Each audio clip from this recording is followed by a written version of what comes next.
So in what has become one of the most interesting NFL coaching cycles in recent memory, one thing is sticking out like a sore thumb on a mid-level QB, which is the fact that Bill Belichick is still unemployed. Now, I was still a young man when Shula retired, and I remember the general feeling when it happened. The story that we got at the podium that day was that the team wanted Shula to commit to 2 more seasons, but Shula only wanted to coach 1 more year, so they had agreed to part ways. Most of us knew what was really happening, of course, but out of respect for the man, nobody questioned that story in the media whatsoever. And of course, there was no social media at that point for people to discuss the fact that most of us knew the truth. Shula was considered past his prime and was being fired. Now, fast forward to what is rapidly becoming a possibly embarrassing situation for Belichick. No doubt that when he parted ways with New England, he felt like he could have his choice of jobs. It was just a matter of doing an interview to check the energy, like a first date, and then he would take his pick and begin his quest to catch Shula and his 347 wins. However, that's not exactly how things have gone. Team after team has either decided to go with younger, more vibrant guys, or they've decided to simply stick with their guy for now. Hell, Mike McCarthy being retained by Dallas might have more to do with Jerry Jones not wanting to feel pressure to hire Belichick than his actual confidence in McCarthy. Of course, nothing explains him not being interested in Mike Vrabel, who's also still without a job at the moment. Now, the way my brain works is I'm always thinking 2 steps forward and 2 steps behind at the same time.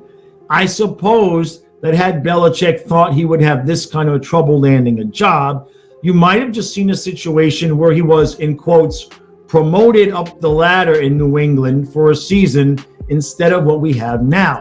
That way, if he got an offer this year, he could simply move on to his new team. But if he didn't, he would not suffer the embarrassment of being considered the best coach in NFL history who also can't find a job.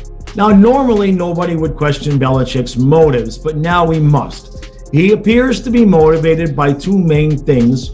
Number 1, proving he can win without Brady, and the aforementioned catching of Don Shula's victory record at 347.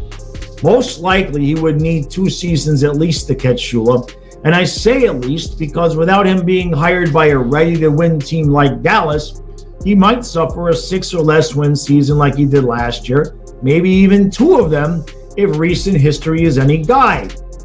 When Brady left, the Pats were a 12-win team that had not won fewer than 10 games in almost 20 years. And the team immediately turned in 3 losing seasons in 4 years, including this year's abysmal 4-13. That is a massive drop-off for a team that, in theory, should have been able to plug in a decent quarterback and at least stayed respectful considering the head coach. With all that said, his coaching prowess must be, at this point, in question.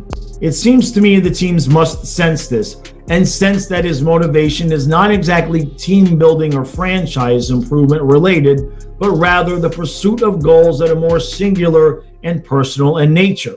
The number of teams looking for a coach is dwindling by the day, and I doubt that he wants to go through the embarrassment again of having interviews with a team, including second interviews, only to be passed over for a guy who had already been passed over by the team a few years earlier when Raheem Morris was the Falcons' interim head coach before they opted to hire Arthur Smith.